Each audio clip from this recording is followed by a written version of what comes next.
ইমানের পথে অবিচল থেকে আমার মরণ যেন হয়।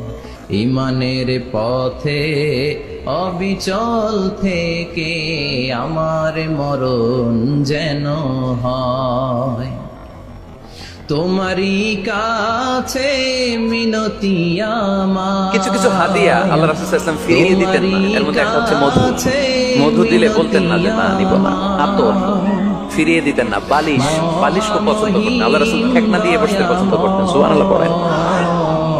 রাসূল সাল্লাল্লাহু আলাইহি ওয়াসাল্লামের কাছে একটা কসমেটিক্স এর বক্স থাকতো সব সময়, জরুরি 5-6টা জিনিসের ভিতরে থাকতো। ওখানে আল্লাহ রাসূল সাল্লাল্লাহু আলাইহি ওয়াসাল্লাম চিরুনি রাখতেন। চিরুনি, আপনারা চুল আঁচড়ান তো চিরুনি দিয়ে। সবসময় পরিপাটি থাকবেন, এটা সুন্নাহ। পরিচ্ছন্ন, ফিট থাকা, সবসময় গেট আপটা ভালো থাকে, এটা সুন্নাহ।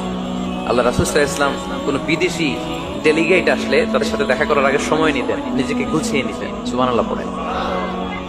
চুলগুলো আঁচড়ে রাখতেন এই চিরুনি দিয়ে। তাহলে ব্যক্তিগত কসমেটিক্স বক্সে আল্লাহ রাসূল সাল্লাল্লাহু আলাইহি ওয়াসাল্লাম যে জিনিসগুলো রাখতেন তার মধ্যে একটি হচ্ছে চিরুনি। 2 নাম্বার আল্লাহ রাসূল সাল্লাল্লাহু আলাইহি ওয়াসাল্লাম জাইতুনের তেলের একটা ছোট বোতল রাখতেন। ওয়াতিনি ওয়াজ জাইতুন, অলিভ অয়েল। অলিভ অয়েলের ওয়াজ করেছি গত বছর। যেখানেই আমার সাথে